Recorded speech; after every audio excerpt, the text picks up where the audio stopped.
sejahtera, salam Malaysia Madani dan salam IPJ Kitarpur sayangi. Kami dari kumpulan Dadu Bahasa ingin membentangkan inovasi kami.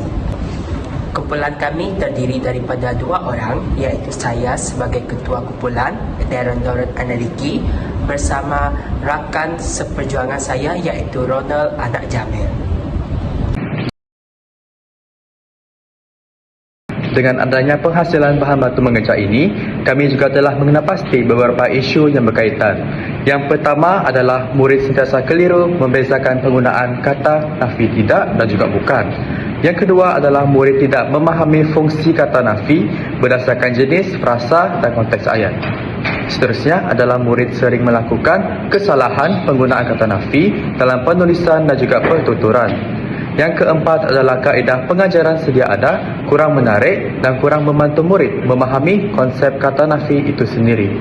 Dan yang kelima adalah kekurangan bahan bantu mengajar iaitu BBM yang interaktif, menyeronokkan dan berpusatkan murid untuk mengukuhkan penguasaan kata nafi. Dan yang terakhir adalah tahap pelibatan murid dalam PDP berkaitan dengan tata bahasa masih rendah kerana pembelajaran lebih berfokus kepada penerangan guru sahaja. Seterusnya kita akan beralih kepada menu penggunaan dadu ajaib kata nafi. Jadi di sini terdapat 4 komponen utama, iaitu 1. Nota infografi kata nafi, dan yang kedua adalah permainan spin the wheel kata nafi, yang ketiga adalah kod quiz QR digital kata nafi, dan yang keempat adalah permainan lontar dadu.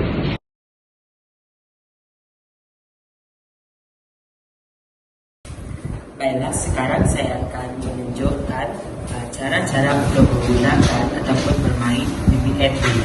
Yang pertama, murid perlulah menarik nota infografik ini terlebih dahulu, iaitu mengandungi 3 helai nota.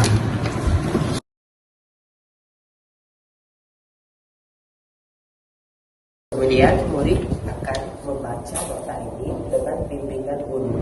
Guru hendaklah memastikan murid-murid memahami nota kata nafi dalam bentuk infografik ini.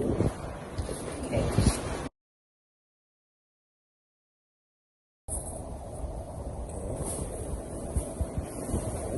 Selepas membaca nota, murid hendaklah menjawab soalan permainan iaitu permainan spin the wheel.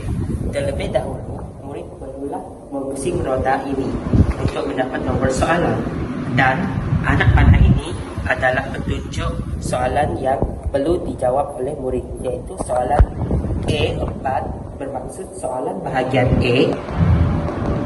Soalan bahagian A nombor 4 iaitu ini.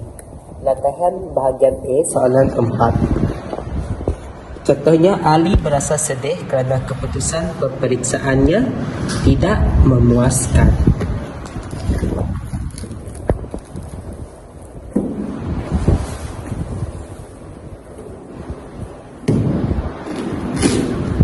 Setelah itu, guru diminta untuk mengimbas kod QR ini. Ini ialah kuis digital mengenai kata nafi untuk memperkukuhkan lagi pemahaman murid tentang penggunaan kata nafi. Okay. Kuis digital ini perlulah dijawab oleh murid. Kemudiannya, jawapan akan dibincang bersama guru.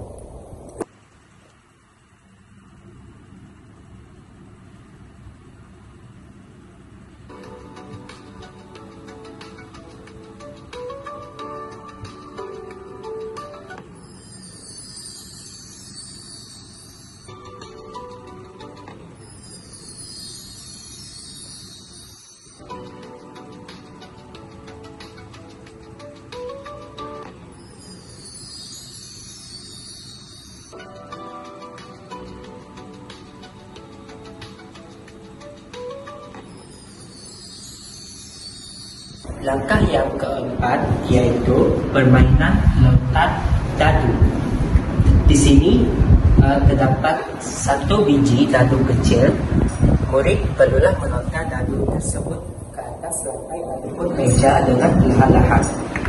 Sebagai contoh, saya telah melontar dadu dan mendapat titik 5. Jadi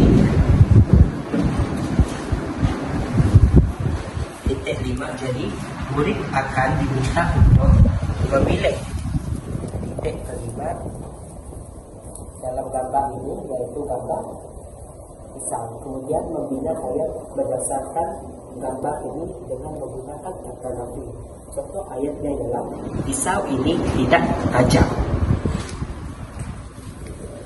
Itu saja daripada saya. Terima kasih. Seterusnya kita akan beralih kepada hasil debatan, iaitu perbandingan sebelum dan selepas penggunaan inovasi. Jadi sebelum penggunaan bahan bantu mengajar ini, pemerhatian awal menunjukkan sebahagian besar murid berada pada tahap lemah iaitu 1 dan sederhana iaitu 2. Murid seperti Hizkia, Esther, Randy berada pada tahap lemah kerana masih keliru dalam membezakan penggunaan kata nafi, tidak dan bukan. Seterusnya murid lain seperti Alberic, Chenzi, Nisna, Ruth berada pada tahap sederhana, menunjukkan mereka mempunyai sedikit kefahaman tetapi belum mantap. Tiada murid yang mencapai tahap baik 3 menandakan penguasaan kata nafi belum mengukuh secara menyeluruh. Kesimpulannya, sebelum inovasi, murid kurang yakin dan sering melakukan kesalahan dalam membina ayat menggunakan kata nafi. Selepas penggunaan PBL ini, terdapat peningkatan yang berlaku dalam penguasaan murid. Murid seperti Elderic, Chenzi, McLester, Randy dan Ruth berjaya meningkat ke tahap baik, iaitu tahap 3, yang menunjukkan mereka sudah mampu menggunakan kata nafi dengan tepat dalam konteks ayat. Murid seperti Hizkia, Nisna dan Esther pula meningkat ke tahap sederhana yang menandakan ada kemajuan walaupun masih memerlukan pengukuhan.